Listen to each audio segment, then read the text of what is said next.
നമസ്കാരം. മലയാളി വാർത്തയിലേക്ക് സ്വാഗതം.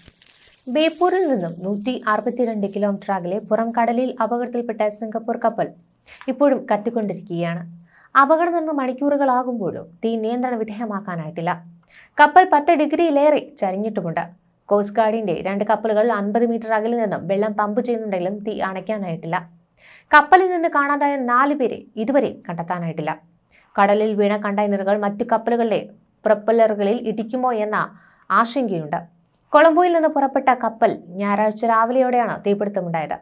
കപ്പലിൽ നിന്നും രക്ഷപ്പെടുത്തിയ 18 പേരെ മംഗളൂരിൽ എത്തിച്ച് ചികിത്സ നൽകിയിട്ടുണ്ട്. ചികിത്സയിലുള്ള 2 പേരുടെ നില ഗുരുതരമാണ്. അറബിക്കടലിൽ അപകടത്തിൽപ്പെട്ട സിംഗപ്പൂർ കപ്പലിലെ കണ്ടെയ്നറുകളിലെ രാസവസ്തുക്കളും കീടനാശിനികളും ഗുരുതരമായ ആരോഗ്യ പ്രശ്നങ്ങൾ ഉണ്ടാക്കുന്നതും സമുദ്രത്തിലും അന്തരീക്ഷത്തിലും ദൂരവ്യാപകമായ പ്രത്യാഘാതങ്ങൾ ഉണ്ടാക്കുന്നതുമെന്നാണ് വിദഗ്ധർ അഭിപ്രായപ്പെടുന്നത്. മനുഷ്യർക്കും ജീവജാലങ്ങൾക്കും ഒരുപോലെ ദോഷകരമായ രാസവസ്തുക്കളാണ് കപ്പലിലുള്ളത്.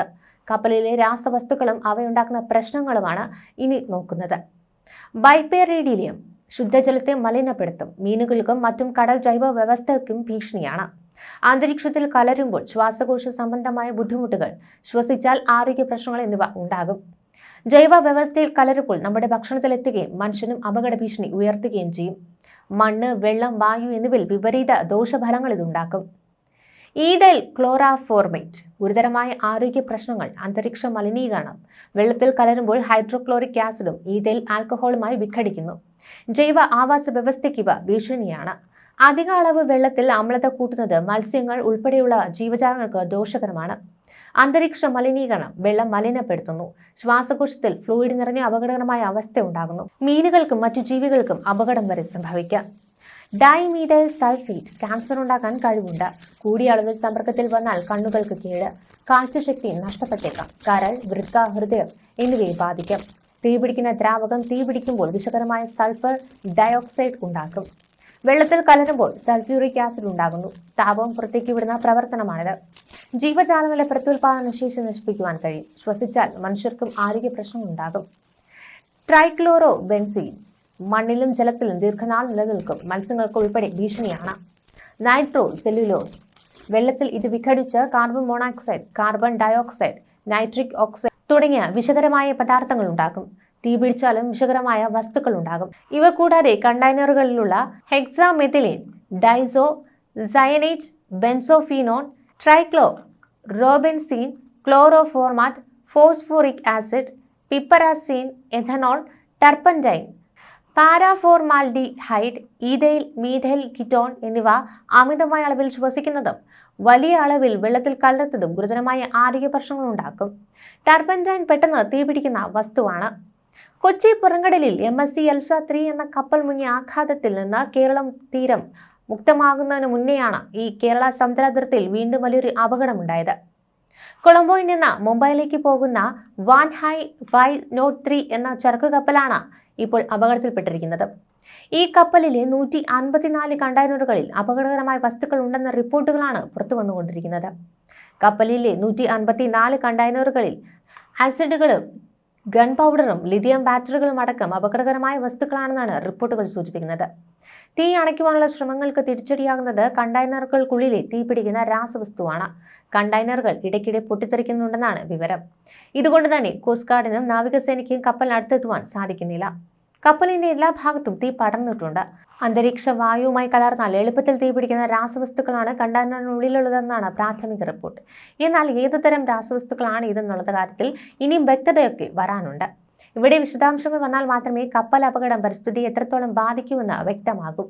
നേരത്തെ കേരള തീരത്ത് മുങ്ങിയ MSC എൽസ 3 അപകടകരമായ കുറച്ച് കണ്ടെയ്നറുകൾ മാത്രമാണ് ഉണ്ടായിരുന്നതെങ്കിൽ വാൻഹയിലെ ഭൂരിഭാഗം കണ്ടെയ്നറുകളും അപകടകരമെന്നാണ് വിവരം. തീ അണയ്ക്കുവാനുള്ള ശ്രമങ്ങൾ വിജയിച്ചില്ലെങ്കിൽ ഈ കപ്പൽ മുങ്ങുമെന്നുറപ്പാണ്. അങ്ങനെ വന്നാൽ കപ്പലിനുള്ളിലെ കണ്ടെയ്നറുകൾ കടലിൽ പതിക്കും. കപ്പലിലെ തീപിടുത്തം നിയന്ത്രിക്കാനായി കോസ്റ്റ് ഗാർഡിന്റെ 5 കപ്പലുകളാണ് ബേപ്പൂരിൽ നിന്ന് 88 നോട്ടിക്കൽ മൈൽ മാറി നിലയുറപ്പിച്ചിരിക്കുന്നത്. 100 ടൺ ബങ്കർ ഓയിൽ കപ്പലിലുണ്ടെന്നാണ് വിവരം. ഇക്കഴിഞ്ഞ ചൊവ്വാഴ്ച വൈകിട്ടോടെ തീരമേഖലയ്ക്ക് സമാന്തരമായി ഇത് ഒഴുകി പറന്നേക്കുമെന്നും ബുധനാഴ്ച വൈകിട്ടോടെ പ്രവാഹം കൂടിയേക്കുമെന്നും റിപ്പോർട്ടുകളുണ്ടായിരുന്നു. വ്യാഴം, വെള്ളി ദിവസങ്ങളിൽ ഇതേ ദിശയിൽ തന്നെയായിരിക്കും പ്രവാഹമെന്നും സമുദ്രസ്ഥിതി പഠന കേന്ദ്രം വാർത്താക്കുറിപ്പിൽ അറിയിച്ചിരുന്നു.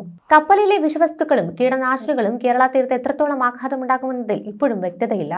സെൻട്രൽ മറൈൻ ഫിഷറീസ് ഇൻസ്റ്റിറ്റ്യൂട്ടും സംസ്ഥാന മലിനീകരണ നിയന്ത്രണ ബോർഡും തീരപ്രദേശത്തെ കടൽ വെള്ളത്തിന്റെ സാമ്പിളുകൾ പരിശോധിച്ചു തുടങ്ങിയിട്ടുണ്ട്. കണ്ണൂർ, കോഴിക്കോട്, മലപ്പുറം ജില്ലകളിലെ തീരങ്ങളിൽ നിന്ന് കടൽ വെള്ളവും ചെളിയും ശേഖരിച്ചാണ് പരിശോധന നടത്തുന്നത്. കപ്പലിലെ അഗ്നിബാധയ്ക്ക് നിലവിൽ നേരിയ കുറവുണ്ടായിട്ടുണ്ട്. രാത്രി മുഴുവൻ കോസ്റ്റ് ഗാർഡിന്റെ 3 കപ്പൽ നടത്തിയ ദൗത്യത്തിലാണ് ആളിക്കത്തി തീ അല്പം കുറഞ്ഞത്. എന്നാൽ തീ ഇപ്പോഴും പൂർണ്ണമായി അണഞ്ഞിട്ടില്ല. കറുത്ത പുകച്ചിരലുകൾ ഉയരുന്നുണ്ടെന്നാണ് ദൗത്യസംഘം അറിയിക്കുന്നത്. കപ്പൽ നിലവിൽ മുങ്ങുന്ന സാഹചര്യത്തിലേക്ക് എത്തിയിട്ടില്ല. കഴിഞ്ഞ ദിവസത്തേക്ക് പോലെ 10 മുതൽ 15 ഡിഗ്രി വരെ ഇടത്തോട്ട് ചെരിവ് ഇപ്പോഴുമുണ്ട്. കപ്പലിലെ കൂടുതൽ കണ്ടെയ്നറുകൾ കത്തുന്നത് ഭീഷണിയാണ്. ഇന്ധന ടാങ്കിലേക്ക് അടക്കം തീ പടരുമോ എന്നാണ് നിലവിലെ ആശങ്ക. നിരീക്ഷണ പറക്കലിനായി ഡോണിയർ വിമാനങ്ങൾ കൊച്ചിയിൽ നിന്ന് രാവിലെ തന്നെ പുറപ്പെടും. ഡെക്കിന്റെ മറ്റു ഭാഗങ്ങളിലേക്ക് കൂടി തീ പടർന്നതോടെ നിരവധി കണ്ടെയ്നറുകൾ പൊട്ടിത്തെറിച്ച് കഴിഞ്ഞ ദിവസം വൈകിട്ടോടെ കടലിലേക്ക് വീണിട്ടുണ്ട്. വേഗത്തിൽ കത്തിപ്പടരുന്ന വസ്തുക്കളിലേക്ക് തീ പിടിച്ചാണ് കണ്ടെയ്നറുകൾ പൊട്ടിത്തെറിച്ചതെന്നാണ് അനുമാനം. അതുകൊണ്ട് തന്നെ കപ്പലിന് തൊട്ടടുത്തേക്ക് ചുഴലാൻ ബുദ്ധിമുട്ടുണ്ട്.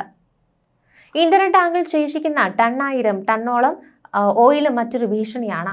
തീ അണയ്ക്കുന്നതിനായാണ് പ്രാഥമിക പരിഗണനയെന്ന് നാവികസേന അറിയിക്കുന്നുണ്ട്.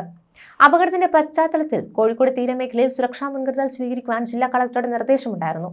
എണ്ണ ചോർച്ച ഉൾപ്പെടെ സാധ്യതയുള്ളതിനാൽ പൊല്യൂഷൻ റെസ്പോൺസ് ടീം തയ്യാറായിരിക്കാനും നിർദ്ദേശം നൽകിയിരുന്നു. ആവശ്യമെങ്കിൽ തീരശുചീകരണത്തിന് വേണ്ടി ഏകോപനം ഉറപ്പാക്കാനും സ്നേഹിൽ കുമാർ സിംഗ് നിർദ്ദേശം നൽകിയിരുന്നു. 157 അത്യന്തം അപായകരമായ വസ്തുക്കൾ കണ്ടെയ്നറിനുള്ളിലുണ്ട് എന്നാണ് കാർഗോ മാനിഫെസ്റ്റോയിൽ നിന്ന് ലഭിക്കുന്ന വിവരം. കണ്ടെയ്നറുകൾ തെക്കൻ കേരള തീരത്തേക്ക് എത്താനുള്ള സാധ്യത ഏറുകയാണ്. കപ്പലിൽ ആകെ 1754 കണ്ടെയ്നറുകളാണുള്ളത്. ഇതിൽ 671 കണ്ടെയ്നറുകൾ ഡെക്കിലാണ്. കാർഗോ മാനിഫെസ്റ്റ് പ്രകാരം ഇതിൽ 157 ഇനങ്ങൾ അത്യന്തം അപകടകരമായ വസ്തുക്കളാണ്. പെട്ടെന്ന് തീപിടിക്കുന്ന ഖരദ്രാവക വസ്തുക്കളും കപ്പലിലുണ്ട്. 2100 കിലോമീറ്റർ ഗ്രാമിനടുത്ത് റെസിൻ സൊല്യൂഷൻ കപ്പലിലുണ്ടായിരുന്നു. പാരിസ്ഥിതികമായി അപകടകരമായ 20,000 കിലോഗ്രാം വസ്തുക്കളുണ്ട്. ഇതിൽ വെടിമരുന്നുള്ള അടക്കമുണ്ട്. പലതരം ആസിഡുകളും ആൽക്കഹോൾ മിശ്രിതങ്ങളും നഫ്താലിനും കളനാശിനികളുമുണ്ട്. ഇതിനു പുറമെ 2000 ടൺ കപ്പൽ ഓയിലും 240 ടൺ ഡീസൽ ഓയിലും കപ്പലിലുണ്ടെന്നതും അപകട സാധ്യത കൂട്ടുന്നു. അപകടമുണ്ടായ സ്ഥലത്ത് നിന്ന് തെക്ക് കിഴക്കൻ ദിശയിൽ കണ്ടെയ്നറുകൾ നീങ്ങാനാണ് സാധ്യതയെന്നാണ് ദേശീയ സമുദ്രസ്ഥിതി ഗവേഷണ കേന്ദ്രത്തിന്റെ ആദ്യ വിലയിരുത്തൽ. വളരെ പതിയെ കണ്ടെയ്നറുകൾ നീങ്ങാനാണ് സാധ്യതയെന്നും ചില കണ്ടെയ്നറുകൾ കൊച്ചിക്കും കോഴിക്കോടിനുമിടയിൽ തീരത്തടിയുവാൻ സാധ്യതയുണ്ടെന്നുമാണ് ആദ്യ നിഗമനത്തിലെത്തിയിരുന്നത്. എന്നാൽ നിലവിൽ കാറ്റിന്റെ ഗതിയും വേഗവും കണക്കിലെടുത്ത് തെക്കൻ തീരത്തേക്കും കണ്ടെയ്നറുകൾ എത്തിയേക്കാമെന്നാണ് വിലയിരുത്തൽ. രക്ഷാദൌത്യത്തിന് മറ്റു കപ്പലുകളുടെ സഹായം ആവശ്യമുണ്ട്. കപ്പൽ കമ്പനിയുടെ സാൽവേജ് മാസ്റ്റർ ദൌത്യത്തിന് എത്ര കപ്പലുകൾ വേണമെന്ന് അറിയിക്കും. അഗ്നിരക്ഷാ സേന ദൌത്യം തുടരുകയാണ്. ഹൈ പവർ ജെറ്റ് സ്പ്രേകൾ ഉപയോഗിച്ച് കൂളിംഗ് ഉറപ്പാക്കുമെന്നാണ് വിവരം. ഡോണിയർ വിമാനങ്ങൾ ഉപയോഗിച്ച് കപ്പലിനെ നിരീക്ഷിക്കുന്നത് തുടരുകയാണ്.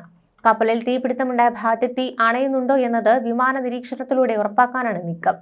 കമ്പനിയുടെ സാൽവേജ് ടീമുകൾ സ്ഥലത്തെത്തിയിട്ടുണ്ട്. ഇവർ കോസ്റ്റ് ഗാർഡും നേവിയുമായി ചേർന്ന ദൌത്യത്തിന്റെ ഭാഗമായി ടഗുകൾ ഉപയോഗിച്ച് ഉൾക്കടലിലേക്ക് കപ്പൽ എത്തിക്കുവാനാണ് ശ്രമം നടക്കുന്നത്. നിലവിൽ സചേത്, സമുദ്രപ്രഹാരി, അർണേഷ്, രാജ്ദൂത്, സമർത്ഥ് എന്നീ 5 കോസ്റ്റ് ഗാർഡ് കപ്പലുകളാണ് ദൗത്യത്തിൽ പങ്കെടുക്കുന്നത്. അഗ്നിശമന ഉപകരണങ്ങളും മലിനീകരണം തടയാനുള്ള സൗകര്യങ്ങളും ഉള്ളതുമായ കപ്പലുകളാണിവ. ചരക്ക് കപ്പലിൽ ഉണ്ടായിരുന്ന ക്യാപ്റ്റനടക്കം 18 പേരെ കഴിഞ്ഞ ദിവസം രക്ഷപ്പെടുത്തിയിരുന്നു. 22 പേരാണ് കപ്പലിൽ ഉണ്ടായിരുന്നത്. 4 പേരെ കാണാതായിട്ടുണ്ട്. പരിക്കേറ്റവരിൽ 2 പേരുടെ നില അതീവ ഗുരുതരമായി തുടരുകയാണ്. ശ്വാസകോശത്തിലടക്കം പൊള്ളലേറ്റ നിലയിലാണ് ഇവർ. ന്യൂസ് ഡെസ്ക് മലയാളി വാർത്ത.